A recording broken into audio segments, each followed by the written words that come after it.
It began with an ear in a jar. In 1738, Captain Robert Jenkins stood before the British Parliament and held up a gruesome relic, his own severed ear. He claimed Spanish Coast Guards had sliced it off 7 years earlier during a violent search for contraband off the coast of Havana. As he spoke, he reportedly declared, "My lords, I was robbed and barbarously used." The chamber erupted. Within months, Britain was at war. But behind this dramatic gesture lay deeper tensions. After the Treaty of Utrecht in 1713, Britain secured the asiento, a lucrative contract to sell slaves in Spanish America, and the permiso, which granted limited trade rights. But British merchants wanted more. Smuggling became rampant. Spanish patrols retaliated by boarding ships, often violently, accusing them of piracy or illegal trade.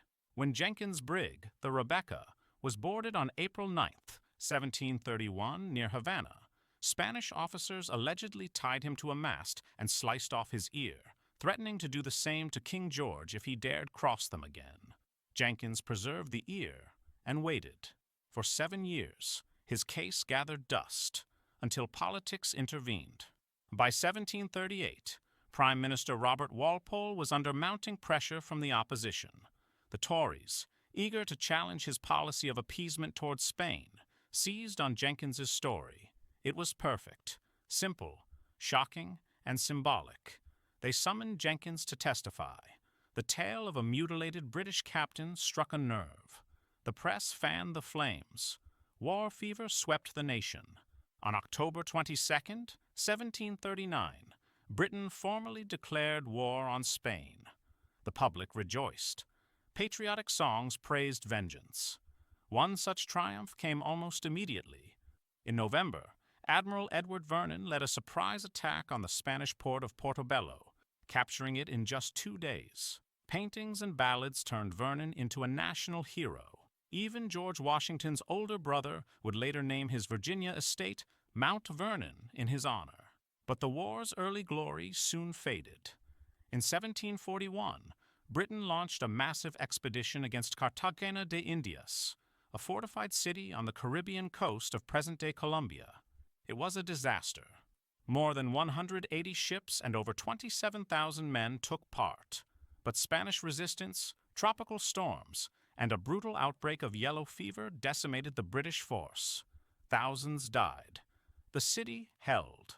From 1742 onward, the conflict sputtered. On the North American frontier, British and Spanish forces clashed in Georgia and Florida. These skirmishes, including the Battle of Bloody Marsh, soon merged into the larger War of Austrian Succession, which consumed Europe and its colonies. By the time peace was signed in 1748 with the Treaty of Aix-la-Chapelle, Britain had gained little. No new territory, no expanded trade rights, and no justice for Jenkins. The war's legacy was murky. Walpole, who had long warned against it, fell from power. British strategists learned hard lessons about Caribbean warfare, disease, and overstretched supply lines. And Jenkins's ear, once preserved as a symbol of honor, vanished from history, possibly more myth than reality. Some modern historians even question the truth of Jenkins's presentation. Did he really bring the ear to Parliament? Was the tale embellished to serve political ends?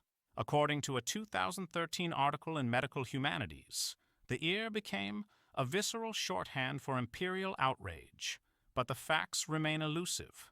Still, the name stuck. Today, the War of Jenkins Ear serves as a cautionary tale, a conflict remembered not for its battles or treaties, but for the strange, almost absurd spark that ignited it. Like the Maine in 1898 or the Gulf of Tonkin in 1964, it shows how symbols, especially bloody ones, can rally nations to war, even when the underlying motives run far deeper.